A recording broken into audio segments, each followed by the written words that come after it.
नाही, साऱ्या जणी निरोगी, झाड राहिले नाही. सगळेजण एका विचाराने असे एकत्र आले ना, तर हे चित्र असतं ना, ते असं असतं जे आता दिसतं इथे.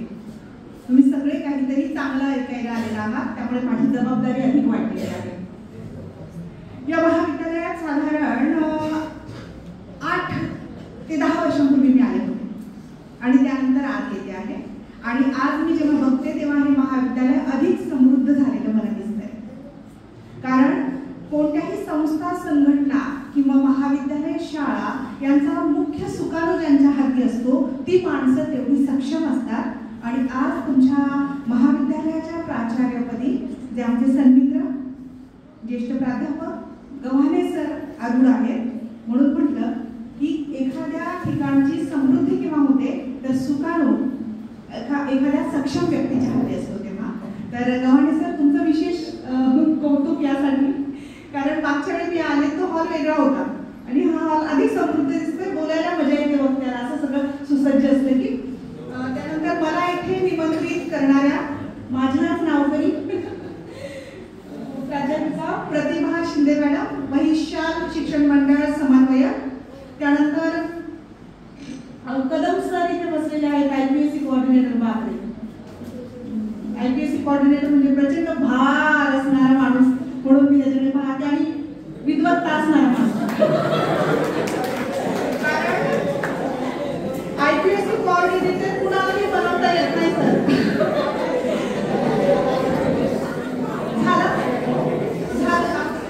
आता मला पेच पडलाय विनोद करावा की नाही, कारण विनोद झाल्यावर किती वेळ हसायचं असतं याचं पण एक मेजरमेंट असतं. ते तुम्हाला कळतं का? ते कळत नाहीये मला बहुधा. विनोद बुद्धी असणं ही छान गोष्ट आहे आणि विनोदावर हसणं ही छान गोष्ट आहे, पण त्याला एक मर्यादा असते. ही करत 2 तास असणार. तर तुम्ही गप्प बसलात, हा ठीक आहे ना, त्या विनोदाचा किंवा त्या गोष्टीचा आनंद घ्या आणि थांबवा आणि पुढे मी काय बोलते ते ऐका. साधी गोष्ट आहे ना. याला मी नॉर्मल असणं म्हणते. याला मी नॉर्मल असणं म्हणते. बघा हा, ॲबनॉर्मलिटीज दिसायला नको असं. तर आज काल तुम्ही एक व्याख्यान अनुभवलं, ऐकलं. आज मी ज्या विषयावर बोलणार आहे त्या विषयाचं शीर्षक तुम्हाला ज्ञात आहे. मी कथाकथन करणार आहे. कथाकथन करणार आहे सावित्री तू होतीस म्हणूनच. तुम्ही म्हणाल मॅडम कथाकथन हा काय प्रकार आहे? इथे भाषेचे किती लोक बसलेले आहेत? इंग्रजी, हिंदी आणि मराठी विषयाची वरिष्ठ महाविद्यालयात. हा, गोष्ट सांगणे अशी फार सुंदर गोष्ट आहे, माहिती आहे ना, बाब आहे. गोष्टी आपण लहानपणापासून ऐकत आले, बरोबर? गोष्टीचं आपल्याला प्रचंड आकर्षण आहे. मग तुम्ही म्हणा मॅडम लहान आहोत का, आम्हाला गोष्टी सांगताय तुम्ही? अरे नाही, गोष्ट पण मोठी होते जसे आपण मोठे होतो. आपलं वय वाढतं तसं गोष्टीचा व्याप आणि विस्तारही वाढतो. आज आपण सिनेमे, चित्रपट, पिक्चर पाहायला जातो म्हणजे आपण गोष्टच पाहायला जातो, फक्त ती व्हिज्युअल असते, ती दृकश्राव्य असते. लहानपणी एक गोष्ट सगळ्यांनी ऐकलेली आहे, प्रचंड मन लावून ऐकलेली आहे. आता मी बोलू लागले की चटकन तुम्ही बोलू लागाल. एक होता, एक होती, एक दिवस काय झालं? नाही नाही नाही, कावळ्याचं घर होतं, चिमणीचं घर होतं. एक दिवस काय झालं? आणि तू कुठे गेला? अरे तू काय म्हणाला? तुम्ही काय म्हणाली? मला वाटलं तुम्ही मोठे झालात की काय? अरे आपलं वय काय, आपलं वय काय? असं प्रयोग आपण शक्यतो करत नाही स्वतः बरोबर आणि इतरांबरोबर पण मला गंमत वाटते. हसत खेळत पुढे जाऊया आपण. व्याख्यान म्हणजे आपल्या डोक्यात कसं रटाळ बोरिंग काहीतरी असं आहे धारणा, ती बदलायची आहे मला जरा. मी गोष्टच सांगणार आहे तुम्हाला. मी गोष्टच सांगणार आहे तुम्हाला, सावित्रीबाईंची गोष्ट. सावित्रीबाईंच्या आयुष्यातले छोटे छोटे प्रसंग तर सांगणारच आहे, पण तो काळ म्हणजे इतिहास आणि सांप्रत काळ, वर्तमान काळ याची आपण सांगड घालूया आणि प्रगती बरोबर आपली झाली आहे का हे पण सर्च करूया. मी ना एका महाविद्यालयात गेले होते व्याख्यानाला आणि त्या व्याख्यानाला महाविद्यालयात गेल्यानंतर आता आम्ही आलो ना जसे संयोजक, तशी मी आपली ही माझी निशिदोरी सर ही अशी कागदाशी कवटाळून आलेले आणि मला पाहून त्या संयोजकांबरोबर वगैरे ते मुलं लागली की सैरावैरा पळायला. मला कळेच नाही मुलं का पळतायत. मग मी संयोजकांना विचारले पोरं का पळताय, तर ते म्हणाले की नवीन प्राणी पाहिल्यावर ते असेच आता मुलांच्या मनात ही दर्शक असते की नवीन कोणीतरी आले म्हणजे आपल्याला एखादा हॉलमध्ये कोंबणार, आपल्याला ऐकवणार, ऐकायचं नसलं तरीही सुटका नाही. मला तुमच्या ह्या कन्सेप्ट बदलायच्या है, क्योंकि हम सुनना भूल गए थे. हम बोलना सबको है, सुनना किसी को नहीं. सगळेच बोलू लागल्यावर ऐकेल कोण? कुणाला तर ऐकावं लागेल. हे कवी संमेलन असतं आणि श्रोते 2च आणि इथे 20 कवी. अरे कठीण नाहीये. सगळ्यांनाच कवी असेल, कविता ऐकेल कोण? सगळ्यांना बोलायचं असेल तर ऐकेल कोण? मग पुढे तुम्ही म्हणा मॅडम संयोजकांचं काय झालं, तुम्ही व्याख्यान दिलं की नाही. तर मग मी आणखी पुढे आले आणि मी म्हटलं सर मी रजा टाकून एवढ्या लांब आलेले आहे, मी व्याख्यान दिल्याशिवाय जाणार नाही म्हटलं कदम सर. तर ते म्हटले मॅडम काहीच काळजी करू नका, असा संयोजक पाहिजे शिंदे मॅडम, मग त्याला धीर देणारा की नाही तुम्ही बोलणार का. तर मॅडम काहीच काळजी करू नका. या महाविद्यालयाच्या आवाराला 2च गेट आहेत.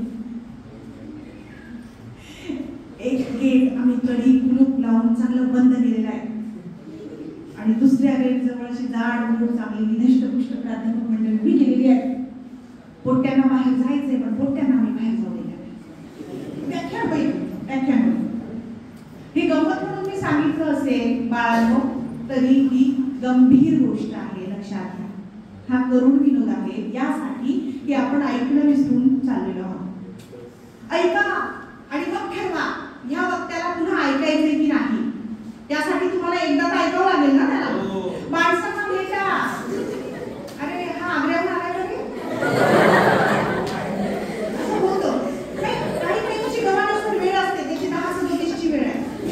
तो स्वतः कंट्रोल नाही करू शकत होता. हे बघा बाळांनो, वात्रटपणा करून पण फेमस होता येतं, पण त्याला खूप प्रसिद्धी म्हणतात. शहाण्यासारखं वागून पण प्रसिद्ध होता येतं, त्याला संयम लागतो आणि ती प्रसिद्धी चिरकाल टिकते. हो म्हणणारा आता गाडी तुला पकडायला.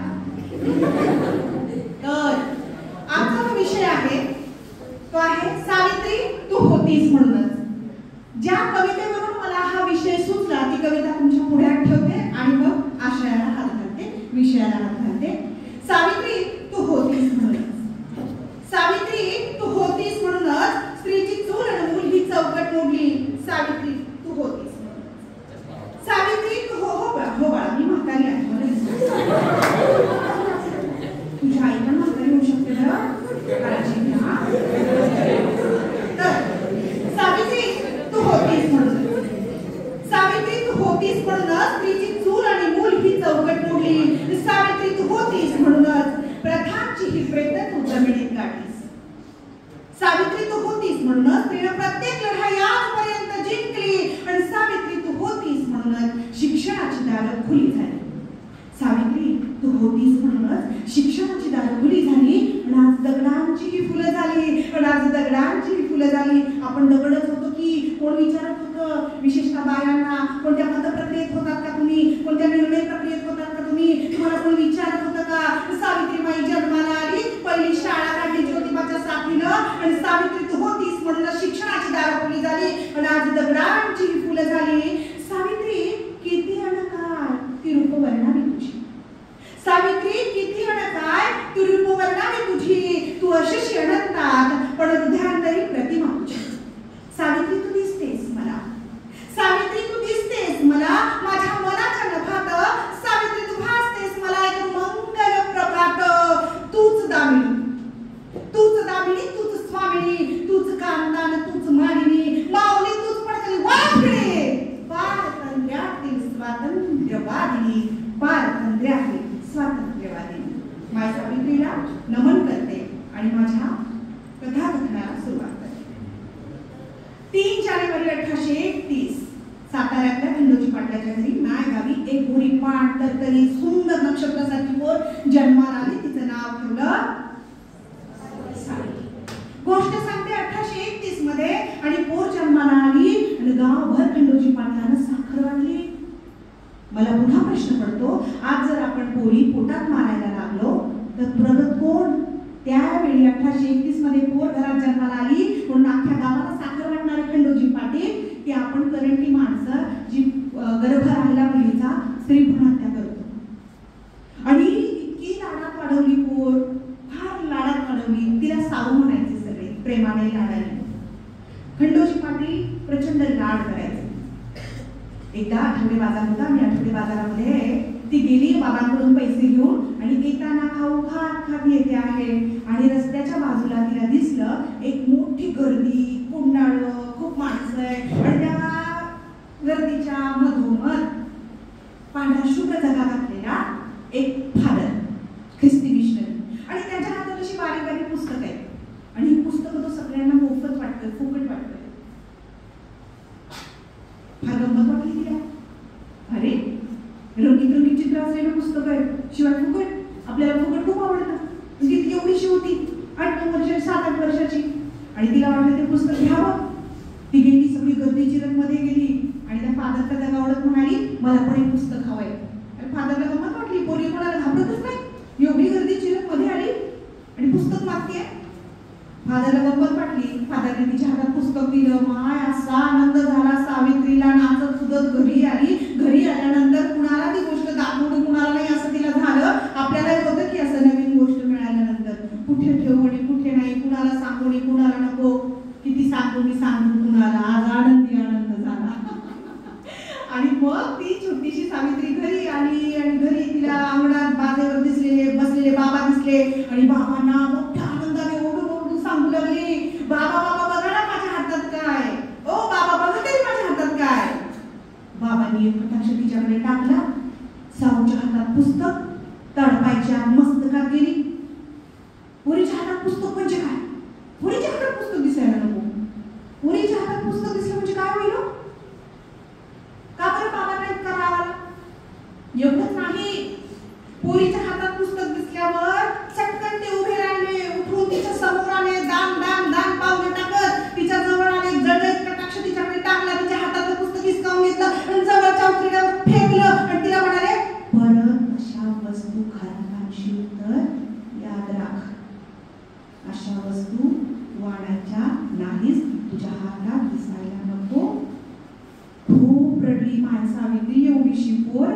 अरे मी त्याच्यासाठी पैसे खर्च केले नव्हते, मोफत मिळाली होती, किती छान छान चित्र होते. बाबांना का राग आला? आता मला सांगा, बाबांना का राग आला? ऐकताय ना? कुणीही सांगा, शिक्षकांनी सांगितलं तरी काय. हे एकतर्फी नाहीये. मी एकपात्री नाट्यप्रयोग करते, पण हा माझा नाट्यप्रयोग नाहीये. मी कथाकथन करते. मला तुमची गरज लागेल तेव्हा तुम्ही बोला. असं व्हायला नको, बोलायला संधीच दिली नाही. तो काय काळ होता की मुलीच्या हातात पुस्तक दिसलं म्हणून अत्यंत लाड करणारे मुलीचा त्या बाबांना ते सहन झालं नाही का? हा बंद सुरूच कधी झालं? हा इकडे कोण सांगेल मला? हा मॅडम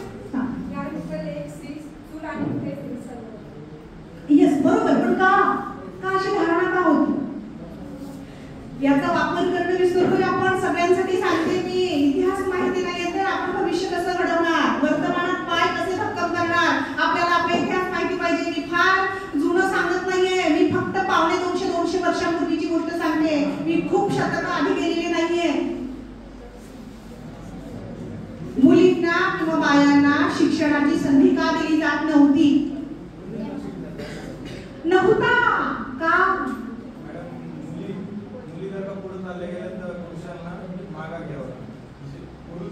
ही भीती असेल. अगदी बरोबर. बघा मी का 4 वेळा विचारलं तेव्हा बरोबर उत्तराच्या दिशेने मी आलेले आहे. आपल्याला एखादी गोष्ट नसेल माहिती नसेल ना तर का हा प्रश्न विचारा आणि शोधा उत्तर. बघा शिक्षणाने काय होतं? शिक्षणाने माणूस प्रश्न विचारायला प्रवृत्त होतो. त्याला कळतं चांगलं काय, वाईट काय, बरं काय, वाईट काय. तो अस्वस्थ होतो. ज्याला काही माहितीच नाही, होचाट होतो म्हणतो व्हायची.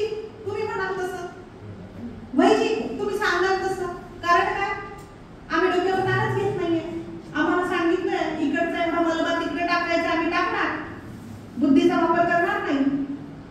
बौद्धिक श्रम नाही. बाई जर शिकली तर ती प्रश्न विचारायला लागेल, का, कसं, कुठं, केव्हा, कधी. आणि बायांनी प्रश्न विचारलेलं समाज व्यवस्थेला आवडतं का रे? अरे आज पण आवडत नाही, तो काळ फार वेगळा होता. बोलणारी बाई आजही 2025 मध्ये इथल्या व्यवस्थेला पुरुष सत्ताक पद्धतीला पटत नाही. औरतें बहुत अच्छी होती है. रवींद्र कुमार यांच्या खूप सुंदर ओळी आहेत, मला फार आवडतात.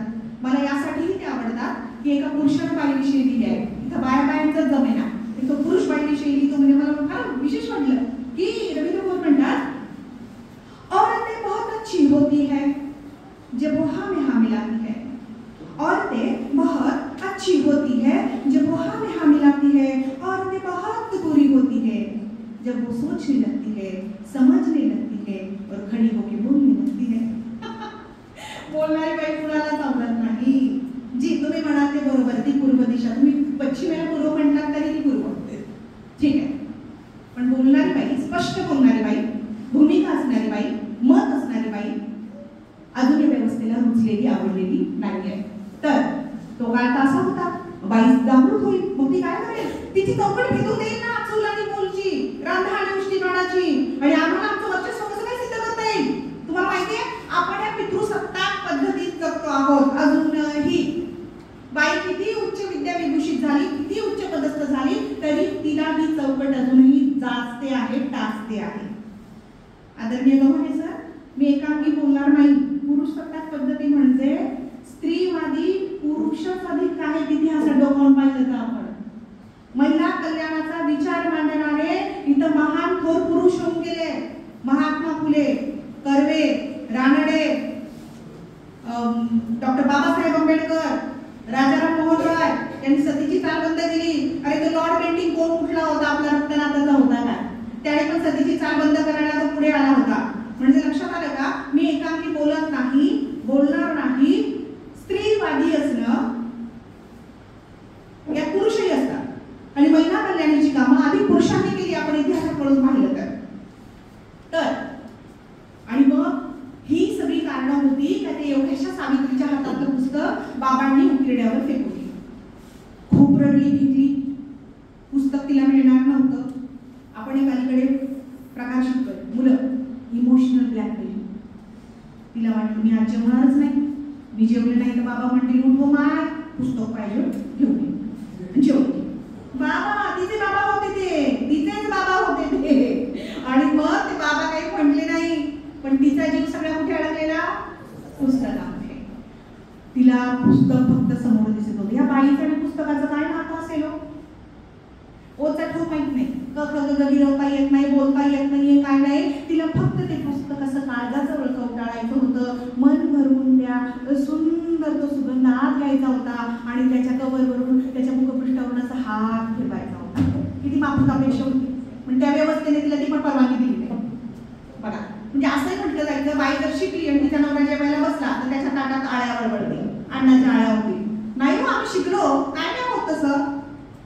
आम्ही जेव्हा ते शिकलो, ती गोष्ट केली, तो प्रयोग झाला आणि या सगळ्या आवया, भ्रम आणि खोट्या गोष्टी होत्या. कारण आपल्या भारतामध्ये सगळ्यात जास्त पीक कशाचं येतं माहितीये का?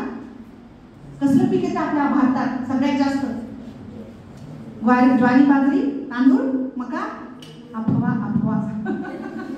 आपल्याकडे अफू नाही बरं, अफवांचं पीक येतं आपल्याकडे. आणि आपल्याला ते पटतात पण. व्हॉट्सअपला एखादा फॉरवर्ड आला की आपण लगेच अंधानुकरण करून तो खात्री न करता पुढे लोटत राहतो. कारण काय, मी सगळ्यात आधी सांगितली बातमी, एक्सक्लुझिव्ह. जसं त्या वेगवेगळ्या वाहिन्यांमध्ये स्पर्धा असते तशी आपल्यामध्ये लागते, बरं का बाळा? असं होतं. तुला काय होतंय? नाही ना? हा, तर काय झालाय, काय प्रॉब्लेम बरं का सर, सगळीकडे कोरोनापासून आपले पुढे ना असं एकाग्र होतच नाही. इंजेक्शन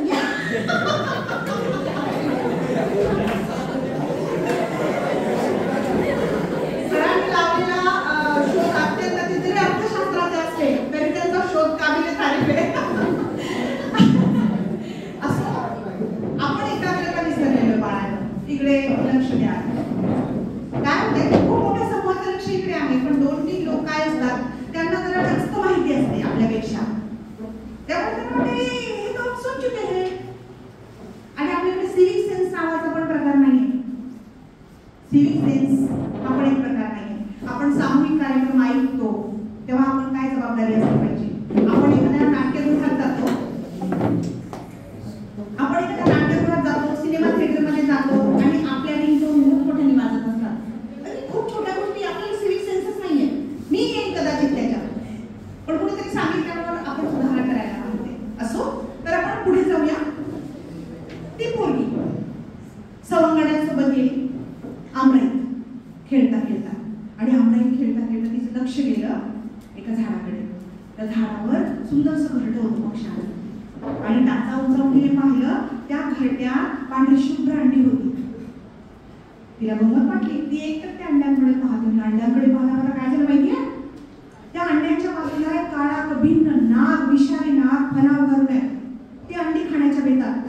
तिच्या तळपायची आग मस्तकात गेली, जशी बाबांची गेली होती तिच्या हातात पुस्तक पाहून, तशी तिच्या तळपायची आग मस्तकात गेली. आणि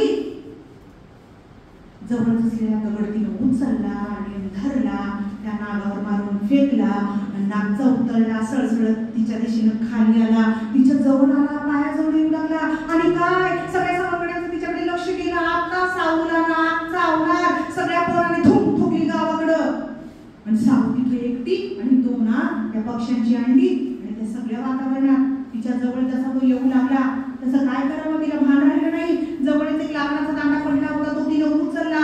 त्या दांड्याने ती त्याच्यावर तलवार करू लागली, आणि काही काळातच तो गतप्राण झाला. तिला त्याचंही भान राहिलं नाहीये. आणि ती मारताना काय म्हणत होती माहितीये? ती मारताना म्हणत होती, गरीब पक्ष्यांची अंडी खातोस, खाशील, सोकावशील, हाणेच की सोकावलास ना तू, कुणाचं करशील.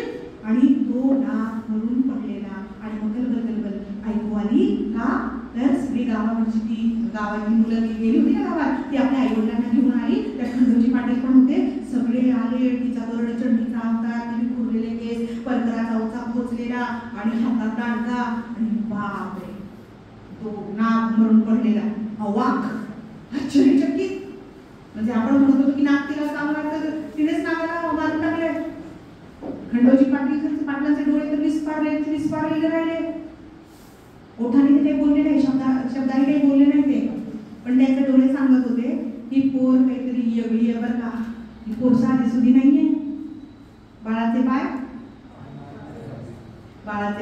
पाळण्यात दिसतात, तसं ही पोरगी साधी सुधी नाहीये. बघा, या बाईचा जन्म क्रांतीसाठी झाला होता. तिला आपण काय म्हणतो? सावित्रीबाई ना, क्रांती ज्योती सावित्रीबाई. आणि मग काय झालं? अरे ही पोरगी त्या खाद्याकडून पुस्तक काय आणते, ही त्या नावाला काय मारते. आता हिचं लग्न करून टाकू. होती किती वर्षाची?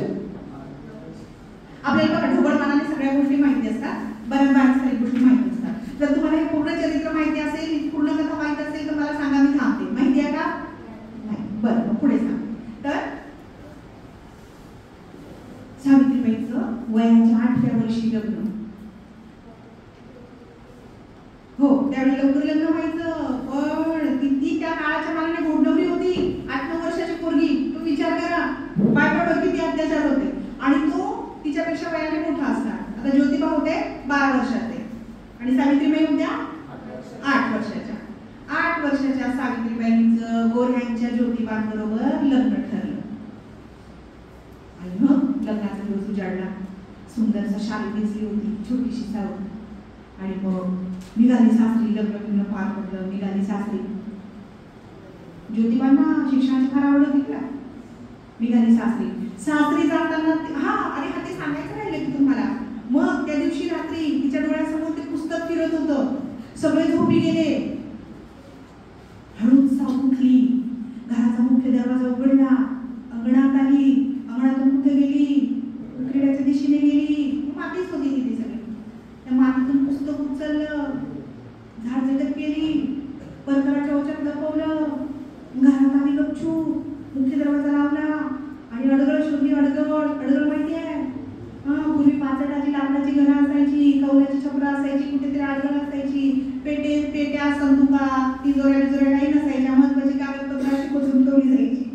आणि तिनं काय केलं? अडगळ शोधली आणि त्याची सुरळी केली आणि ती पुस्तक खोचून ठेवलं. येता जाता पाहायची, येता जाता. बघा, त्या काळाने तिला ती पण परवानगी दिली नव्हती पुस्तक डोळे भरून पाहायची. आज आपल्याला इतकं स्वातंत्र्य मिळालंय, आपण त्याचा उपभोग घेतो का? आमच्याकडे ग्रंथालय वाचनालय रोज पडली हो सर, कोण फिरतच नाही. अशीच कथा आहे ना आपली, मी सगळीकडची ती सांगते. तर सावित्रीबाई एका जागा पाहणार, ते पुस्तक मला घ्यायचं, पण ते पुस्तक हातात घेण्याचं म्हणजे बाप रे काय भयंकर गोष्ट, कठीण. मग लग्न झालं आणि मग तिचं लक्ष कुठं? आडगळीकडे. तिला काय हवंय? सगळ्यांची नजर चुकून ते सुरळीत केलेलं पुस्तक काढलं, शालूच्या पदरात लपवलं. सासरी आली. सासरी आल्यानंतर तीच पद्धत, पळसाला पानं, पळसाला पानं, घरोघरी जे तिकडं तेच इकडं, जे तिकडं तेच इकडं, काही वेगळं नव्हतं. मग आल्या नव्या नवरीनं काय शोधावं? नव्या नवरीनं ही सासरी आल्यानंतर अडगळ शोधली. आम्हा बायकांचं अख्खं आयुष्य कदम सर अडगळीत गेलो. तर सासरी आल्यानंतर पण अडगळ शोधली, अडगळीत सुरळी करून ते पुस्तक तिथे खोचून ठेवलं. येता जाता पाहायची की इथे तरी मला ते कधी उसंत मिळेल, सवड मिळेल, मला कधी संधी मिळेल आणि मी ते पाहीन डोळे भरून, कवटाळेन काळजाशी, हात फिरवेन त्याच्यावरून, सुगंध येईल उरवरून. पण नाही. एक दिवशी काय झालं बघा, एक दिवशी फार मजा आली. सासूबाई सावला म्हणाल्या, सावित्री आज शिदोरी घेऊन तू जायचं ज्योतिबाला शेतात. सावित्रीला काय आनंद झाला माय. मी तर म्हणते जगातली पहिली सून असेल ती. सासून काम सांगितल्यावर आनंद झाला, असा आनंद झाला तिला. ती म्हणली होय होय जाईन की मी. मग सासूबाई त्यांच्या कामाला निघून गेल्या. सावित्रीने काय केलं? पूर्वी शिदोरी असायची ती टोपलीत न्यायची, माहिती आहे. आता सगळे वेगळे टिफिन सगळं मिल्टन आता आलेल्या गोष्टी आहेत. तर पूर्वी शिदोरी टोपलीत न्यायचे. शिदोरी कशात बांधून न्यायचे? एक उपकरण असायचं, धुडकं धडुकं काय म्हणतात तिकडे मला माहित नाही, प्रादेशिक बोलीत वेगवेगळी नाव आहेत त्याला. हा म्हणजे त्यात इतका सुगंध येतो, सुंदर सुगंध सुवास येतो, लोणच्याचा, ताकाचा, चटणीचा, मिरचीचा, कालवणाचा, भाकरीचा, धिरड्याचा, दशमीचा. सुगंध संपत नाही, ते तोंडाला पाणी सुटले. तर तो इतका संमिश्र वास सुगंध येतो. म्हणजे तो रितेश देशमुख म्हणतो ना, सर्फ लावून धुवून टाक, सर्फ लावून धुतला तरी सुगंध जात नाही. तर असा सुगंध येतो छान. मग तिने काय केलं? ती टोपली घेतली आणि त्याच्यात ते उपकरण अंतरलं, त्यात भाकरी ठेवली, भाकरीवर भाकरी ठेवली, मग त्यात भाजी वाढली, मग त्यावर भाकरी टाकली,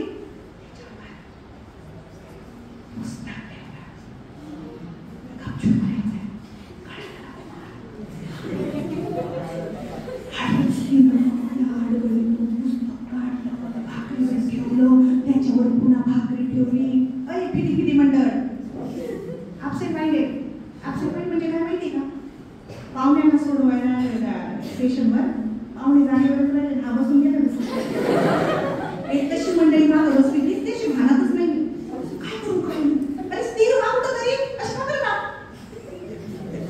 कुठेतरी स्थिर व्हा. हे सगळे काही ऍब्सेंट मंडळी आहेत, ऍब्सेंट माइंडेड मंडळी. त्यांना कळतच नाही आपण काय चाललंय. ओके असो. तर मग ती शिदोरी घेऊन शेतात आली. आता ज्योतिबा शेडजी माझं धनी, माझं कारभारी जे म्हणेल फायनल की आता ते म्हणले शिकू नको, तू नवीन नाही शिकणार. आणि त्यांनी शिकवलं, शिकेल की. मग डोक्यावरची टोपली खाली काढली, बसली सावून. ज्योतिबा हात धुवून आले. ज्योतिबांना तिनं जेवण वाढलं. ज्योतिबांनी पहिला घास हातात घेतला, तोंडात घालला, तर गपचूप तिनं भाकरी घालून पुस्तक काढलं आणि तो हातातला घास हातात शिंदे मॅडम ज्योतिबांच्या डोळ्याशी विस्पारलेले. ती साऊ तिच्या हातात पुस्तक टोटलच लागे ना काही. आणलं कुठून कसं काय. आणि मला आवडेल की बरोबर म्हटली माझी बायको शिकलेली.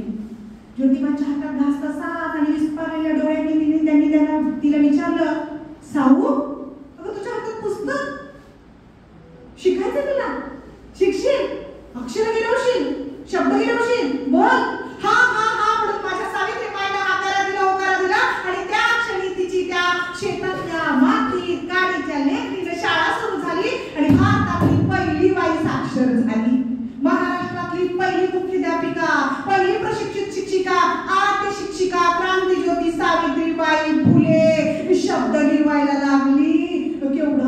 हा टर्निंग पॉइंट आम्हा बायांच्या आयुष्यातला हे तुम्हाला माहितीये का? मी कल्पनेत जगत नाही, मी वास्तवावर विश्वास ठेवते, मी तर्कशुद्धतेवर विश्वास ठेवते, मी तर्कसंगत विचार करते आणि म्हणून मी सावित्रीबाई सांगते. कपोलकल्पित गोष्टी सांगत नाही, त्यांच्या पुढे नमन करत नाही. सावित्रीबाईंनी 1848 मध्ये एक शाळा काढली, तसा कोणताही पुरावा कोणत्याही व्यक्तीबद्दल नाही की त्यांनी मुलींची पहिली शाळा काढली. वास्तवात जगा, वास्तवावर विश्वास ठेवा.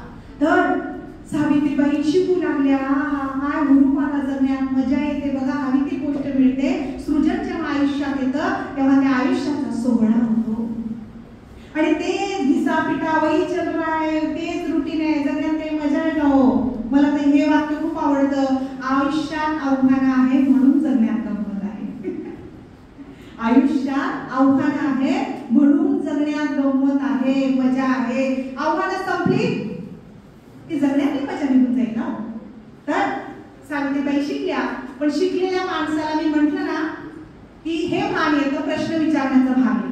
या व्यवस्थेला, या अन्यायाला, या अत्याचाराला, या चुकीच्या गोष्टींना सावित्रीबाईंनी ज्योतिबांना विचारलं, शेठजी मी शिकली की पण इथल्या खोल खोल काळ्या अंधकाराच्या गर्दीत खितपत पडलेल्या माझ्या माय बहिणींना कोण शिकवी? आपण शिकवायचं नाही त्यांना. आणि ज्योतिबा हो म्हणाले. 1 जानेवारी 1848 मध्ये पुण्यातल्या भिडेवाड्यात पहिली मुलींची शाळा काढली. हे जी केला पण लक्षात ठेवा, स्पर्धा परीक्षा देणारी मंडळी. आणि खूप मोठा काळ गव्हाणे सर याचं कार्यालयीन प्रक्रिया सुरू होती की राष्ट्रीय स्मारक म्हणून ते घोषित करावं. कारण मी जेव्हा पाहायला गेले होते डिसेंबर 2018 वगैरे, तेव्हा मोडकळीस आलेला भिडेवाडा मी पाहिला होता. मला ही पण भीती वाटू लागली की मी पाय ठेवला आणि काही कोसळलं तर काय करायचं, इतकी वाईट परिस्थिती होती. पण तिथे सागाच्या जुन्या लाकडाच्या जिन्या आहे, पाळल्या आहे.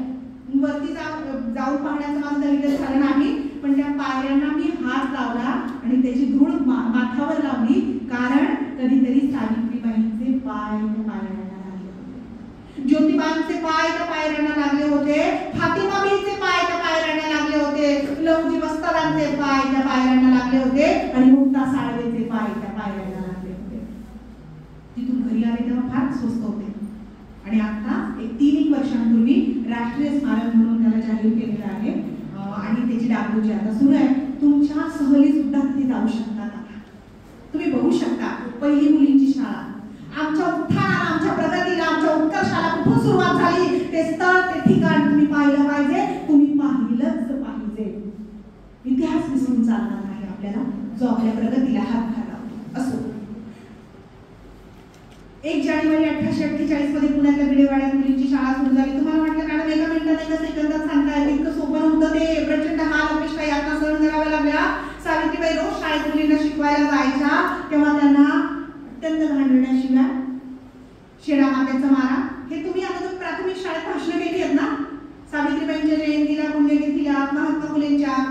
आणि मग तुम्ही सांगितलंय शेणामातीचा मारा, दगड मारून फेकायचे. अरे नाही रे, इतकं भयंकर होतं ते, याहून भयंकर होतं. एक बाई 16 वर्षाची, तुमचं वय काय पागल का? एक बाई 16 वर्षाची डोईवर पदर घेऊन, काळजाची पाठी पुस्तकं कवटाळून रोज रोज त्या पुण्याच्या वाटेने भिडेवाड्याकडे जाते, गणपेठेतून, महात्मा फुले वाड्यापासून. आणि तो रस्ता किती लांब आहे? मी रिक्षाने गेले किंवा मी माझ्या गाडीने गेले तरी पण तिथे सर गाडीने 20-25 मिनिटं लागली. ती बाई जीव मोठी करून कशी जात असेल, काय धैर्य होतं ते. 16 वर्षाची पोरगी. आणि रोज तिथे मवाली उभी असायची. असं नाही गेली आणि आली, रोज तिथे मवाल्यांचं टोळकं उभं असायचं, सनातन्यांचं आणि गर्मठांचं. आपल्याकडे वर्ण व्यवस्था होती. आता काही लोक अदृश्य स्वरूपात ती पाळतात. ती पाळायला नको. माणूस तिथून सारखा आहे. जाती आणि धर्म मानव निर्मित आहेत. त्या माणसाने निर्माण केल्या त्याच्या सोयीसाठी. वरच्या वर्गाला वाटत होतं की खालच्या वर्गाने शिकू नये, ते ज्ञानी झाल्यावर आपलं वर्चस्व संपुष्टात येईल, आपलं महत्व संपुष्टात येईल, आपलं मूल्य आणि महत्व संपुष्टात येईल, म्हणून बहुजनांना शिकू द्यायचं नाही. पोरगी मुलींना शिकू दे म्हणजे काय? बापरे, कठीण. मग रोज शेणामातीचा मारा, अश्लील शिव्याशा तिला सहन करावी लागायची. पण ती मागे हटली नाही.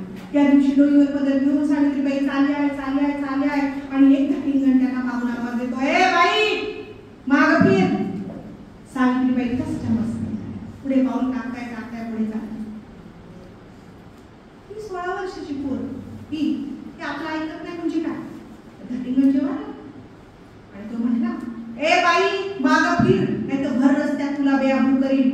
एवढंही बोलून तो थांबला नाही, तिच्या अंगचटी लागू लागला की थांब, पोरींना शिकवायला जातेस होय, तुला भर रस्त्यात बेआबरू करेल. इतका वेळ थांबलेली सावित्रीबाई थांबली. काळजाजवळ कवटाळलेली पाठ्यपुस्तकं तिथल्या एका ओट्यावर ठेवली. डोईचा पदर कमरेला खोचला. दान दान पावलं टाकत त्याच्या समोर आली. त्याच्या डोळ्यात डोळे घालून पाहू लागली. सगळ्यांनी श्वास रोखले आणि क्षणाचा विलंब न लावता तिनं त्या ब्राह्मण नवाल्याच्या सणसणीत थोबाडीत हाणली. सणसणीत थोबाडीत हाणली. भयंकर स्मशान शांतता. आणि तशाही वातावरणात मुलींकडे गेली, ती शाळेत गेली, मुलींना शिकवलं. किती स्थितज्ञता पहा, डळमळीत झाली नाही की कुणी काही बोलतंय म्हणून मी माझं ध्येय वाटणार नाही. आपल्यासारखं अजिबात नाही. लोकांना बोलू दे. आपलं ध्येय जर शुद्ध आणि अस्सल असेल ना, त्याच्या प्रती तुम्ही तुमची निष्ठा बाळगा, ते पूर्ण करा. सावली शाळेत मुलींना शिकवलं, सायंकाळी घरी आली. पण अरे वाईट, एव्हा ती बातमी अवघ्या पुण्यात पसरली होती. त्या माळ्याच्या पूर्ण त्या मवाल्याच्या थोबाडीत मारली. मग काय, बाईनं मारलं म्हणजे अरे बाईने बोलू पण नाही पुरुषासमोर, बाईनं मारलं त्याला म्हणजे किती अवघड गोष्ट घडली. मग घरी आली, कोणीच बोले ना तिच्याशी. स्मशान शांतता. माणसाचं कसं असतं, त्याला बहिष्कार टाकला त्याच्यावर, त्याला वाईट टाकलं, त्याच्याशी आपण बोलणं बंद केले, त्याची मानसिक घुसमट किती होते. कुणीतरी बोला, माणूस समाजशील प्राणी आहे. कुणीतरी बोला, अरे कृष्ण द्या पण बोला माझ्याशी, अबोला करू नका. मला सांगा, आपण राहू शकते असे नाही. तर सावित्रीबाईंशी कोणीच बोले ना. मनाची प्रचंड घालमेल वाढली. माझं काही चुकलं, मी काय वाईट केलोय, काय वंगाळ वागली.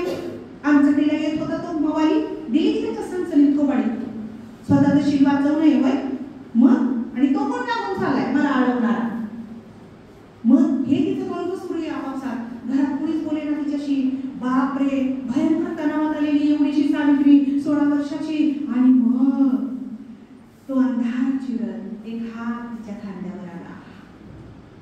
ती घालमेल थांबवणारा, अस्वस्थ करणारा, अस्वस्थता थांबवणारा एक हात तिच्या खांद्यावर आला. कुणाचा होता तो हात? क्या बात आहे. तो हात होता तिच्या जन्माचा जोडीदार ज्योतिबायांचा.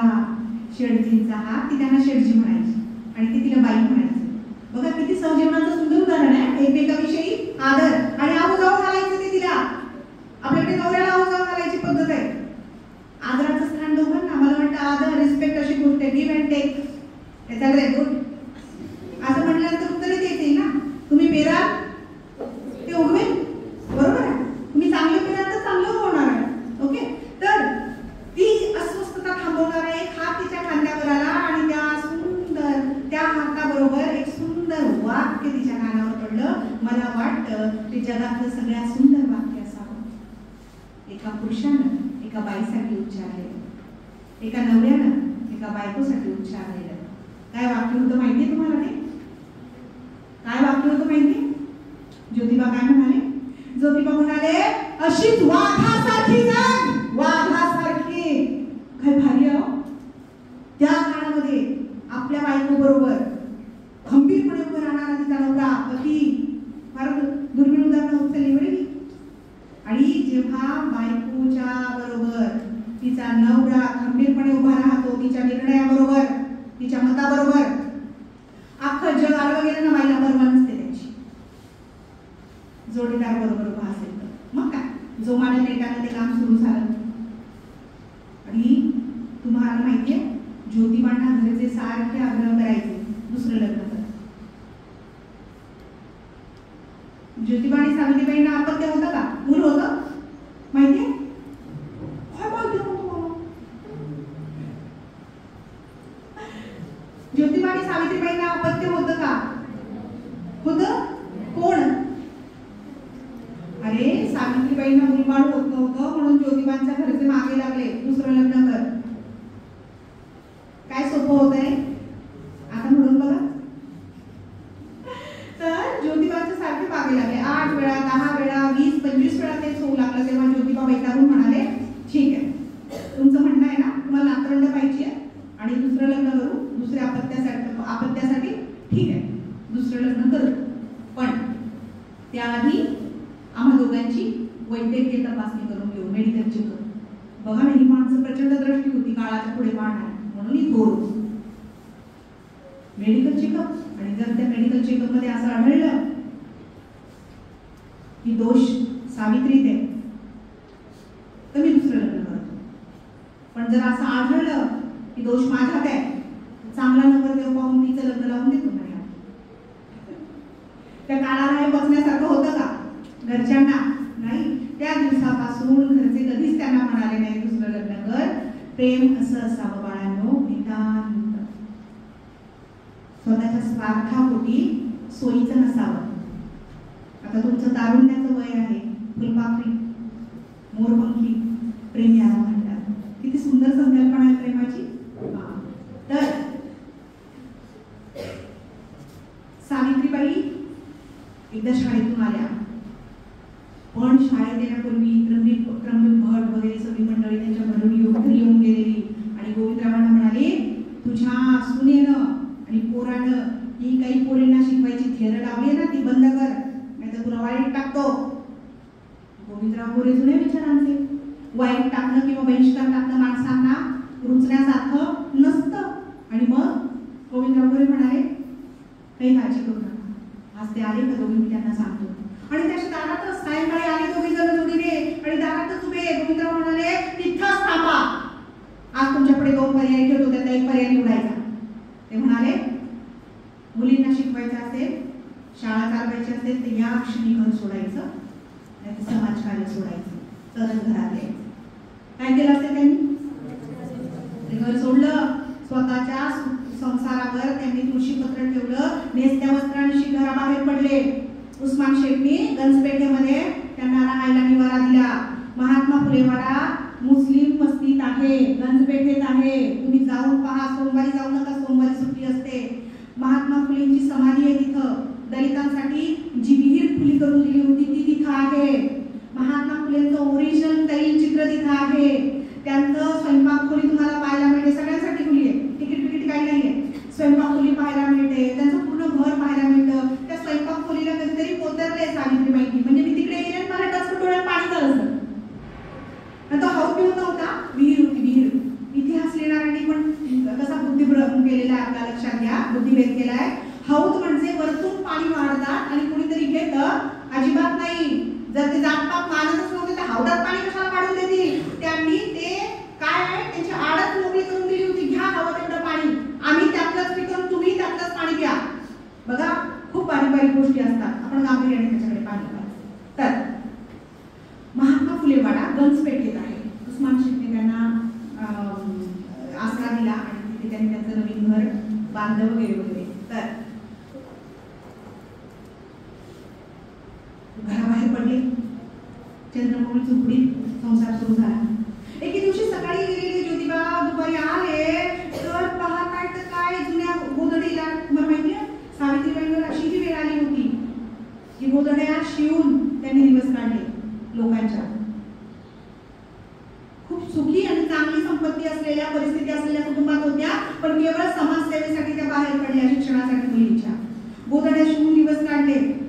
आणि एक वेळ अशी होती, तुम्हाला सांगते, ज्योतिबा पुण्यातले, नंतर इतके कष्ट केले, ज्योतिबा पुण्यातले 1 नंबरचे कलेक्टर लेवलचे पदाधिकारी होते ते तिथे. आणि ज्योतिबा तिथले सगळे श्रीमंतांमध्ये गणले जाणारे आर्किटेक्ट होते. पुण्यामध्ये असे आजही पूल आहेत की ज्योतिबांनी त्या काळात बांधलेले, अजून सुस्थितीत आहेत. ज्योतिबा बेस्ट इंजिनियर होते, बेस्ट आर्किटेक्ट होते. ज्योतिबांचं बौद्धिकतेवर विश्वास तर होताच, बुद्धिमत्तेवर. शरीर कमवण्याकडे कल होता की एखादा आडवा गेला होता माझ्या कार्यात की मला त्याला लोळवता आलं पाहिजे. त्यांनी शरीर कमवलं होतं, बैलगाड होते ज्योतिबा. यस, आपल्याला एक बातमी माहिती आहे का? तर ज्योतिबांनी आले ते पाहिलं तर ते गुदडीला टाकले देते आणि म्हटलं, बाई काय हो तुमचा चेहरा इतका रडलेला, काय झालं? कुणी काही बोललं? मी गेल्यानंतर कोणी आलं होतं, काय घडलं? सावित्रीबाई 1 नाही 2 नाही, अहो काहीतरी बोला बाई, तुम्ही सांगितल्याशिवाय कसं कळेल मला? तेव्हा खूप रडायला आलं सावित्रीबाईंना. अश्रू सत्या म्हणाल्या, शेठजी मी सकाळी कचरा टाकायला ज्या मुलीवर गेले होते तिथं नुकतंच जन्माला आलेलं अर्भक टाकलं होतं, नुकतंच जन्माला आलेलं आणि त्याचे डचके कुत्रे तोडत होते मला. रक्तबंबाळ झालेलं त्यामुळे त्याचे हात पाय कुत्रे तोडतात भयंकर. त्याचे आई बाबा कुठे गेले? त्या मुलाचा काय दोष? त्याला काय टाकलं तिथे? ज्योतिबाने घट्ट डोळे मिटले, दीर्घ श्वास घेतला आणि सावित्रीबाईंना म्हणाले, बाई, हा समाज स्त्रीला धड जगू देत ना मरू देत. बालजरठ विवाह पद्धती होती माहिती तुम्हाला? बालविवाह होती तशी बालजरठ विवाह पद्धती म्हणजे काय? इतिहासाचे कोण विद्यार्थी इथं? इतिहासाचं काय सगळ्यांनाच माहित पाहिजे. इतिहास नाही. बालजरठ विवाह एवढा शर्ट. बालजरठ विवाह म्हणजे काय? ती मुलगी खूप लहान आहे आणि ज्येष्ठ असलेल्या तिच्या काकाच्या, मामाच्या, आजोबाच्या वयाच्या माणसाशी तिचं लग्न लावून दिलं जायचं. नैसर्गिक गोष्ट आहे. तो वयाने मोठा, तो आजाराने किंवा वृद्धापकाळाने मरायचा, ती आई तारुण्यात आलेली आणि ती विधवा व्हायची. ती आलवनात जायची. आलवण, आलवण माहिती तुम्हाला? आलवण उंच माझा धोका किंवा काकस्पर्श नावासारखे चित्रपट पाहिले का तुम्ही? विधवा बाई झाली की आपात मस्तक तिने स्वतःला झाकून घ्यायचं. तांबड्या रंगाचं एक पातळ जे इथून तिचं केश वपन केलं जायचं. आधीच तिला दुःख नवरा गेल्याचं, त्यात तिला विद्रूप केलं जायचं. तिला शिळं पाकं सगळ्यांसमोर यायचं नाही. पांढऱ्या पायाची म्हणून हिंडवायची. पण ज्या माणसाची बायको वागली त्याला पांढऱ्या पायाचा म्हणून कधी हिंडवलेलं मी ऐकलेलं नाही. तुम्ही पण ऐकलं नसेल. असं आलवरा बिलवरात गेलेलं तुम्ही पाहिलं नसेल. पुण्यात विवाहाची मान्यता नाही. आजही मला वाटतं बायका विचार करतात पुढं विवाह करण्यासाठी, असं जर काही घडलं असेल तर. म्हणजे आजही आपल्या समाजाची मानसिकता भयंकर आहे. आणि मग बालजरठ विवाह, ती मुलगी आणि तारुण्यात आलेली असायची आणि ती विधवा व्हायची. तिचं पाऊल वाकडं पडायचं किंवा कोणीतरी घरातला तिचं शोषण करायचा, उपभोग घ्यायचा आणि त्यातून मूल जन्माला आलं की ते मूल असं फेकलं जायचं रस्त्यावर, कचऱ्यात, नदीच्या बाजूला, ओढ्यात वगैरे वगैरे. मग बापरे, ऐकून तर सावित्रीबाई थक्क झाल्या बरं का. सावित्रीबाई ऐकून थक्क झाल्या आणि मग त्या म्हणाले, शेठजी आपण काही केलं तर याबद्दल? त्यांनी आपल्या घरावर फलक लावला, काय कुणीही या आणि गुप्तपणे बाळंत होऊन जा. आपल्या राहत्या घरात त्यांनी विधवा आश्रम आणि बाल हत्या प्रतिबंधक गृह सुरू केलं. राहत्या घरात कुणी बायका यायच्या, गुप्तपणे बाळंत होऊन निघून जायच्या. असंच आहे का? बरं, फलक लावून थांबणारी मंडळी नव्हती. होर्डिंग वाजता आपण होतो, बॅनर वाजता आपण आहोत. अण्णा, भाऊ, दादा, काकाच्या सगळ्यांच्या बर्थडेचे आपण फोटो लावतो. त्या दिवशी छोटी छोटी मुलं पण असतात. पप्पांनी घेऊन दिलेला फोटो आणायला लावलेला आहे आणि तो होर्डिंगवर फोटो आहे. तुमचं कर्तृत्व काय? तुम्ही होर्डिंग, अरे असं काहीतरी करा की गावाला लावला पाहिजे होर्डिंग आपल्या नावाचा. गावाला बॅनर लावला पाहिजे. आपणच आपलं काय, आपणच कॉन्ट्री काढा आणि आपणच बॅनर, दादा आप्पाच्या बर्थडेचा, आणि मग आपण त्यावर आपला फोटो, पप्पाने घेऊन दिलेला फोन, आपलं काहीच नाही, कळतच नाही काय करायचे. त्यापैकी ते काही आहे त्याचे माहिती. हा, तर या तुम्ही जरा मुख्य प्रवाहात या. असो, तर एकदा पुण्यातल्या पुलावरून हातात कंदील आणि रात्री अपरात्री निघायचे होते का? कुणी असा अर्भक टाकले का म्हणून पाहिला. एके दिवशी निघाले दोघं मध्यरात्री आणि एक पांढऱ्या रंगाची साडी घातलेली एक आकृती त्या पुलावरून नदीत उडी मारण्याच्या बेतात. जीवाच्या आकांतानं सावित्रीबाई धावत सुटल्या, तिचा गंध पकडला, तिला मागे ओढलं. म्हटलं, काय ग बाई, काय करतेस तू? जीव देतेस? ती बाई सरळ रडायला लागली. ती होती एक ब्राह्मण स्त्री, काशीबाई. काशीबाईकडे विरपून पाहिलं तर तिचे 9 महिने भरात आले होते. तिला घरी आणलं ज्योतिबाने, सावित्रीबाईंनी. तिचं सुखरूप पालन पण केलं. कोणीतरी तिच्यावर अन्याय केला होता आणि तिचं सुखरूप पालन पण केलं. तिला एक सुंदर गोंडस बाळ झालं. त्याचं नाव ठेवलं यशवंत. या यशवंताला सावित्रीबाईंनी आणि ज्योतिबांनी दत्तक घेतलं. त्याला डॉक्टर केलं पुढे आणि त्याचा मिश्र विवाह लावून दिला लक्ष्मी ससाने बरोबर.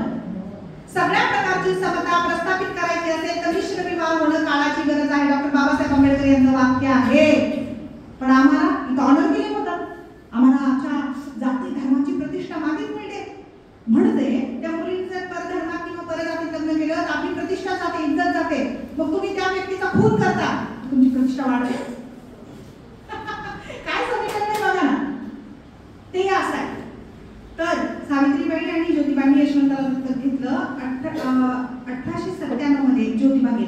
आपण समारंभाकडे येतोय आता. एक खूप दीर्घ चरित्र मी 2 तास सांगते, पण मी जरा शेवटाकडे येते आता. तर 1897 मध्ये ज्योतिबा पक्षाघाताच्या झटक्याने गेले. तेव्हा सावित्रीबाई होत्या 60 वर्षाच्या. 60 वर्षाची सावित्रीबाई डोकं भिंतीला टेकून शून्य होऊन बसलेल्या आहे. जन्माचा साथीदार केला, सत्यशोधक समाजाची स्थापना केली. ते कार्यकर्ते तिथे आहेत, ज्योतिबांचं शव समोर आहे आणि शून्य पाहतायत त्या शून्य गंभीर वातावरण. अशा त्यांच्या कानावर शब्द पडले भांडणाचे. अरे इथे एवढी दुःखद घटना घडली आणि कोण भांडताय त्या दुःखाच्या प्रसंगी? म्हणून त्यांनी आजूबाजूला पाहिलं तर ते ज्योतिबांचे पुतणे आणि यशवंता यांच्या वाचावाची झाली भांडण. कशावरून?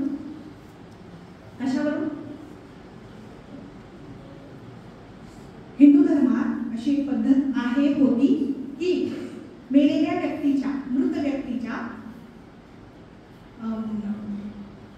समोर त्याचं ते आपण देह घेऊन जातात तेव्हा त्याच्यासमोर टिटवं धरणार ती व्यक्ती त्या मृत व्यक्तीच्या संपत्तीचा वारसदार.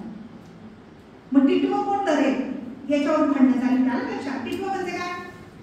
मर्द टिटवं म्हणतात. ते धरून जो पुढे चालेल तो मृत व्यक्तीच्या संपत्तीचा वारसदार. मग कळालं का तुम्हाला पैसा बोलत आहे? यशवंताला ते म्हणत होते तू कोण कुठला आल्यावर संतती तू टिटवं धरायचं नाही. पुत्ते म्हणाले आणि पुत्त्यानं हा म्हणत होतो मी काही असतो तरी त्यांचा माणूस पुत्र आहे, मी टिटवं धरणार. अशा वेळेला ही सावित्रीबाईंना क्रांती करावी लागली. या बाईने किती संकट भोगली असतील, किती अडचणी, अशात पण त्यांना क्रांती करावी लागली. त्या उठल्या, डोळे पुसले, पदर खोचला, उभ्या राहिल्या आणि म्हणाले बंद करा भांडणं. माझ्या शेडजींचा मृतदेह इथं पडलाय आणि तुम्हाला कसलं सुचतंय टिटव्याचं? टिटवं मी धरेन, टिटवं मी धरेन. सावित्रीबाईंनी टिटवं तर धरलं. ज्योतिबांच्या शवाला अग्नी सुद्धा सावित्रीबाईंनी दिला. फार मोठी क्रांती आहे ही. आता पण मला वाटतं मुली अग्नी देत नाही. अजून 1-2 उदाहरणं आहेत की झालेल्या तशा घटना. मालेगावची एक घटना होती आणि पंकजा मुंडेंनी पण अग्नी दिला होता त्यांच्या पित्याला. तर पित्याच्या शवाला तर हे आहे सावित्रीबाईंनी क्रांती केली. सत्यशोधक समाजाचे कार्यकर्ते घेतले आणि ज्योतिबांना शब्द दिला होता शेवटी की मी हे आपलं काम सुरूच ठेवू. 1890 मध्ये ज्योतिबा गेले. 1897 मध्ये खूप मोठी साथ आली प्लेगची. प्लेगची साथ कशामुळे येते? प्लेग कशामुळे होतो? प्लेग कशामुळे होतो? ऐकलं तुम्ही? इथे असं झालंय. प्लेग हा आजार कशामुळे होतो? आता नाही येतो, नामशेष झाला. त्याच्यावर तसे उपचार आले. 1890 मध्ये ज्योतिबा गेले. 1897 मध्ये प्लेगची खूप मोठी साथ आली. सत्यशोधक समाजाचे कार्यकर्ते घेऊन सावित्रीबाईंनी काम सुरू केलं. प्लेग उंदरांमुळे होतो. उंदरांच्या अंगावर ज्या पिसवा किंवा उपा असतात त्या माणसाला चावल्या, प्राण्यांना चावल्या की त्याला भयंकर ताप भरतो. इतका ताप भरतो की माणूस मेल्याशिवाय तो ताप उतरत नाही. माणूस मेला समजा, थंडगार पडला, ताप उतरला समजा, पण हाती काही पडत नाही. त्याच्या काखेत आणि जांघेत गाठी दिसायला लागतात. गावाची गावं ओसाड झाली. पक्षी प्राणी दिसायला, गावाची गावं गेली. चिटपाखरू दिसत नाही, इतकी भयंकर. तेव्हा ब्रिटिशांचं राज्य होतं आपल्याकडे. मग सावित्रीबाईंनी पायाला भिंगरी बांधली. सत्यशोधक समाजाचे कार्यकर्ते बरोबर घेतले आणि दलित दीनदलितांच्या वस्तीत जाऊ लागल्या. जिथे स्वच्छता नाही, जिथे हायजीन नाही, तिथे उंदरांचं प्रमाण आधी. आणि मग अशा वेळेला सावित्रीबाईंनी यशवंताला बोलवून घेतलं. तो पुण्याच्या बाहेर होता आणि पुण्यात ससाण्याच्या माळरानावर तात्पुरता दवाखाना काढला की असे काही पीडित मी तुझ्याकडे आणले की त्याच्यावर लवकर उपचार कर. सावित्रीबाईंनी पायाला भिंगरी बांधली. एका दीनदलिताच्या घरासमोरून त्या जात असताना मोठ्याने हंबरडा फोडल्याचा आवाज आला आणि त्यांनी हळूच दार उठून पाहिलं तर मध्ये एक 14-15 वर्षाचं पांडुरंग नावाचं पोरग, पांडुरंग गायकवाड त्याचं नाव. हे पोरग तापाने फणफणलेलं, एक मुलतं. आईचं काळीत काय म्हणत असेल, माझ्या पांडुरंगाला वाचवा हो, वाचवा हो म्हणत होतं. सावित्रीबाईंना स्वतःचं अपत्य नव्हतं तरी त्या एक बाई होत्या. त्या आई नसल्या तरी त्या एक बाई होत्या आणि बाईकडे संवेदनशीलता असते, बाईकडे ते मातृहृदय असतं. सावित्रीबाईंनी क्षणाचा विलंब केला नाही. त्या पांडुरंगाला आपल्या पाठीवर घेतलं आणि त्या सुसाट वेगाने पळत सुटल्या ससाण्याच्या माळरानावर जिथं यशवंताने दवाखाना काढला होता आणि त्याला खाटेवर टाकलं त्या पांडुरंगाला.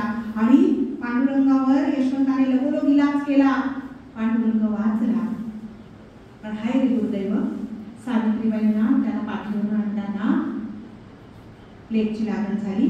सावित्रीबाईंच्या काखेत आणि जांघेत गाठी दिसू लागल्या. त्यांना भयावह ताप भरला, भयंकर ताप भरला, ताप काही उतरेना. आणि सावित्रीबाईंनी शेवटचा श्वासही समाजकार्यासाठी.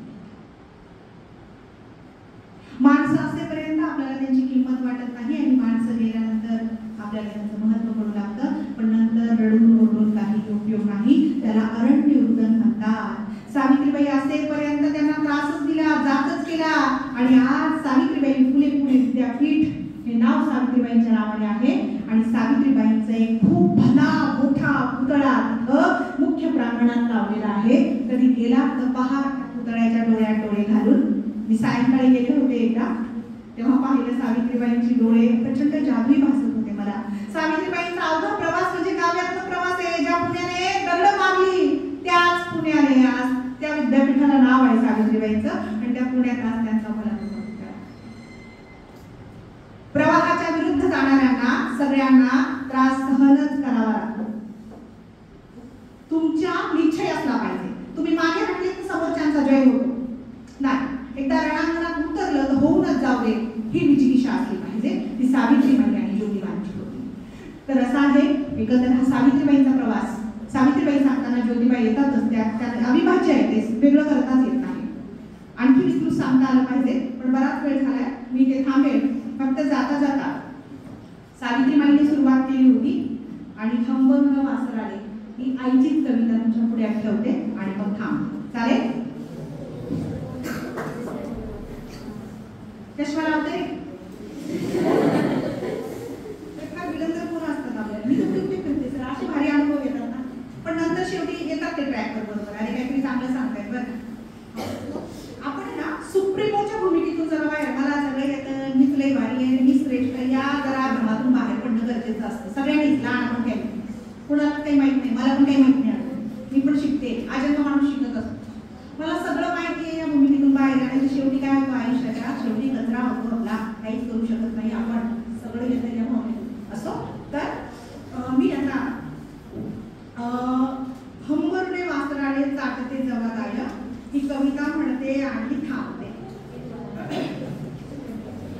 कुणाची ही कविता? आता मराठी भाषेची अभ्यासक आहे मी, कवितेची आवड आहे आणि हा विषय पण रेंगाळत राहिला पाहिजे तुमच्या मनात.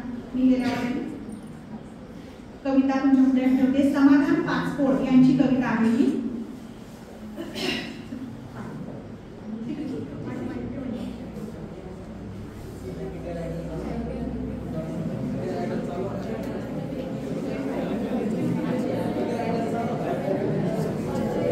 कुणाला गायची का माझ्याऐवजी? माझ्याऐवजी कुणाला गायची असं दिली?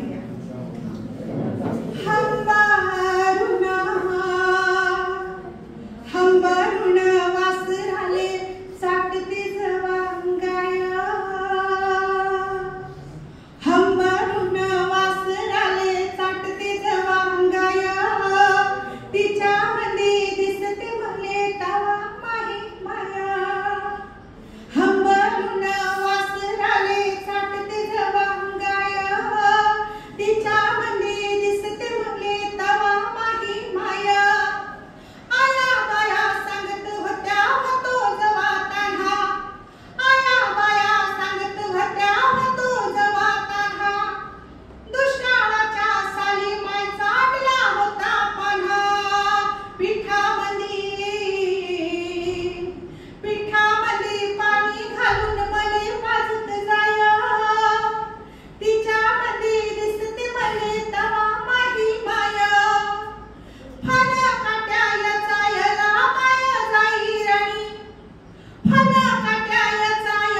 हंगामा खड़ा करना ही मेरा मकसद नहीं।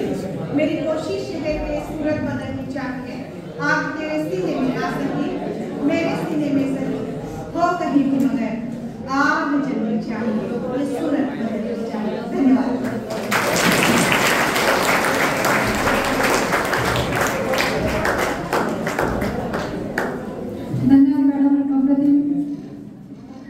मॅडमच्या शेवटच्या कवितेला 4 ओळी मॅडमसाठी. मॅडमनी आईचे एक उदाहरण देऊन आपल्याला अत्यंत समर्पकपणे असे दाद दिलेले आहे, पण त्यासाठी मॅडमच्या आपल्या परत देण्यासाठी 4 ओळी. आई आई मनोनी, आई आई मनोनी, हात तुला मी देई, कुठे गेलीस सोडूनी आज मला गाय, कुठे गेलीस सोडूनी आज मला गाय, घरात नाही आई, नाही मिळे बाजारी, मग बोलवती कोणास त्या गोठ्यातील गाय, त्या गोठ्यातील गाय, ढगांच्या आड तू झाली कशी गडप, येशील ना गाई तू माझ्यासाठी परत, येशील ना गाई तू माझ्यासाठी परत. धन्यवाद. मॅडम हे अत्यंत वीर सावित्रीबाई फुले यांचं जीवन काळ अत्यंत समर्पणे उदाहरणांच्या मार्फत मार्गदर्शन केलेले आहेत. मॅडमना पुन्हा एकदा धन्यवाद. त्यानंतर कार्यक्रमाचा पुढील टप्पा अध्यक्षीय संबोधन. मी आजच्या कार्यक्रमासाठीचे अध्यक्ष डॉक्टर गव्हाणे सर यांना विनंती करते की त्यांनी अध्यक्षीय संबोधन करावे. धन्यवाद मॅडम. सावित्रीबाई फुले पुणे विद्यापीठाच्या अंतर्गत महिषाल व्याख्यानमाले महिषाल विभागांतर्गत डॉक्टर बाबासाहेब जयकर व्याख्यानमालेमध्ये आज आपण दुसरं पुष्प लासलगाव महाविद्यालयाच्या मराठी विभाग प्रमुख आणि ज्यांची जगभर व्याख्यानं झालेली आहेत, मी सावित्रीबाई फुले आणि त्यानंतर मी अरुणा श्यामबाग बोलते, असं उत्तुंग व्यक्तिमत्व आपल्याला विद्यापीठाच्या मार्फत लाभलेलं आहे. आणि त्यांनी अत्यंत त्यांच्या शैलीमध्ये सावित्रीबाई फुले यांचा जीवन परिचय आपल्याकडे मांडलेला आहे. त्रोटक स्वरूपामध्ये बऱ्याच ठिकाणी आपल्याला तो अभ्यासायला भेटतो. मॅडमने विस्तृत त्याची मांडणी केलेली आहे. कालही आपण संभाजी महाराजांबद्दल विस्तृत मांडणी आपण ऐकली होती. आजही तोच धागा पकडून पुढे आपण आलेलो आहोत आणि अत्यंत महत्त्वाच्या विषयावरती, विशेषतः महिलांना आज जो शिक्षणाचा हक्क प्राप्त झालेला आहे त्या हक्कासाठी आतापर्यंत किती यांनी घसता खाल्लेल्या आहेत आणि त्याची जी मुहूर्तमेढ रोवलेली होती ती सावित्रीबाई फुले यांनी सुरुवात केली. आणि म्हणूनच त्याचा गौरव करण्यासाठी आपल्या विद्यापीठाला एक 8-10 वर्ष झाली असतील तेव्हा आपल्याला सावित्रीबाई फुले पुणे विद्यापीठ हे नाव देण्यात आलं. त्याच्या अगोदर फक्त पुणे विद्यापीठ असंच नाव होतं आणि ही त्यांची शिक्षणाची ज्योत कायमस्वरूपी अशीच पुढे उत्तरोत्तर वाढत जावं ही त्यांची अपेक्षा होती. आणि आज आपण बघतोय का इथे पण बघितलं तर शिक्षणामध्ये मुलींची संख्या जास्त दिसते, मुलांचं प्रमाण कमी होत चाललंय. तर मुलींनी त्याचा जास्तीत जास्त वापर करून घ्यावा. जरी आज शिक्षणामध्ये हे प्रमाण जास्त दिसत असलं तरी पुढे नोकरीमध्ये, डिसिजन मेकिंग मध्ये आपण आता काय म्हणतो की राजकीय याच्यामध्ये पण बघतोय. पहिले राष्ट्रपती एक आपल्याकडे होऊन गेल्या, एक पंतप्रधान आपल्याकडे होऊन गेल्या महिला असलेल्या. पण आजही मेजॉरिटी जर आपण विधानसभा, विधान परिषद, पंचायत समित्या कुठेही बघतोय तर तिथे आपल्याला महिलांचं प्रतिनिधित्व पाहिजे तेवढ्या प्रमाणामध्ये दिसत नाही. आणि म्हणून ती सुद्धा काळाची गरज आहे. तर अशा ठिकाणी सुद्धा हे प्रमाण वाढणं गरजेचं आहे. असो, आज मॅडमने खूप सुंदर अशी मांडणी केली. सावित्रीबाई आणि त्यानंतर आई याच्यावरती कविता सादर करून सर्वांना एक मंत्रमुग्ध केलं. त्याबद्दल मी महाविद्यालयाच्या वतीने आणि मराठा विद्याप्रसारक समाज संस्थेच्या वतीने आपले आभार मानतो आणि माझे अध्यक्ष मनोगत थांबवतो. धन्यवाद.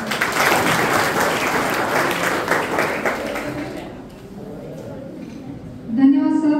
कार्यक्रमाचा शेवटचा टप्पा आभार प्रदर्शन. वैशाख बाबासाहेब चेकर व्याख्यानमाला प्रसंगी उपस्थित आजच्या कार्यक्रमाचे प्रमुख अतिथी डॉक्टर प्रतिभा जाधव मॅडम, आजच्या कार्यक्रमाचे अध्यक्ष डॉक्टर डी गव्हाणे सर, IQAचे प्रमुख कदम सर, त्यांच्या उपस्थितीने कार्यक्रमाला शोभा आली असे आमचे लाडके विद्यार्थी, या सर्वांचे मनापासून मी आभार मानते आणि अध्यक्षांच्या वतीने हा कार्यक्रम संपन्न झाला असे त्यांच्या वतीने